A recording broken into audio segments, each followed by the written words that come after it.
Election का जो नतीज है उसका ऐलान करता हूँ।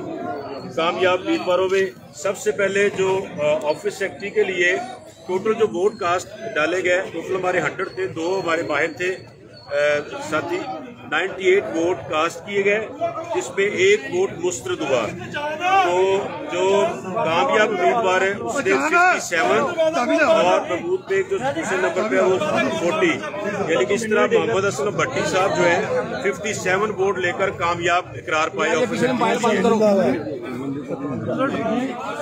अभी फाइनेंस सेक्रेटरी के लिए 98 वोट टोटल जो कास्ट हुए उसमें 2 मुस्तरद हुए, और जो कामयाब उम्मीदवार है उसने 54 वोट लिए। गुलाम मुस्तफा ने 54 और अली आबद ने 42।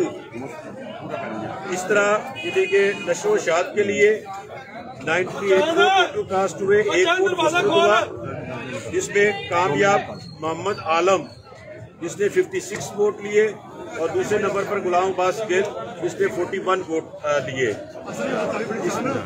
इस तरह जॉइंट सेक्रेटरी के लिए मुकाबला राना शाह लतीफ और राना मोहम्मद अकरम के दरमियान था। टोटल वोट 98 कास्ट हुए, 1 मुस्तरद हुआ, और कामयाब उम्मीदवार ने 55 वोट लिए, और दूसरे नंबर पर आने वाले ने 42 वोट हासिल किए। इस तरह राना मोहम्मद अकरम जॉइंट सेक्रेटरी के लिए कामयाब करार पाए। जनरल सेक्रेटरी के लिए टोटल वोट 98 कास्ट हुए, 1 मुस्तरद हुआ, और कामयाब उम्मीदवार राना मोहम्मद उस्मान जिसने 6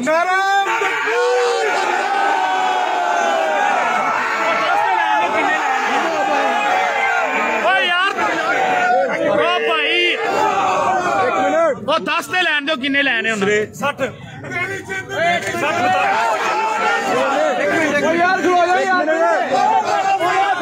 दूसरे नंबर पर आने वाले सफदर शहीद जिसने 37 वोट लिए। अब नायब सदर के लिए 98 वोट टोटल कास्ट हुए, 1 मुस्तरद हुआ। खालिद महमूद बराए नायब सदर उसने 44 लिए, और कामयाब सलमान अरशद जिसने 53 वोट हासिल किए। माशाल्लाह माशाल्लाह। इस तरह सीनियर नायब सदर के लिए टोटल 98 वोट कास्ट हुए, 1 मुस्तरद हुआ। दूसरे नंबर पर आने वाले शौकत अली नाज जिसने 43, और मोहम्मद आरिफ कमोस ये नायब सदर 54 वोट लेकर कामयाब करार पाए। अब सदर के लिए 98 वोट टोटल कास्ट हुए, 1 वोट मुस्तरद हुआ। दूसरे नंबर पर आने वाले शहबाज अहमद खान 40, और जीतने वाले मुबशिर हसन भट्ट 57 वोट।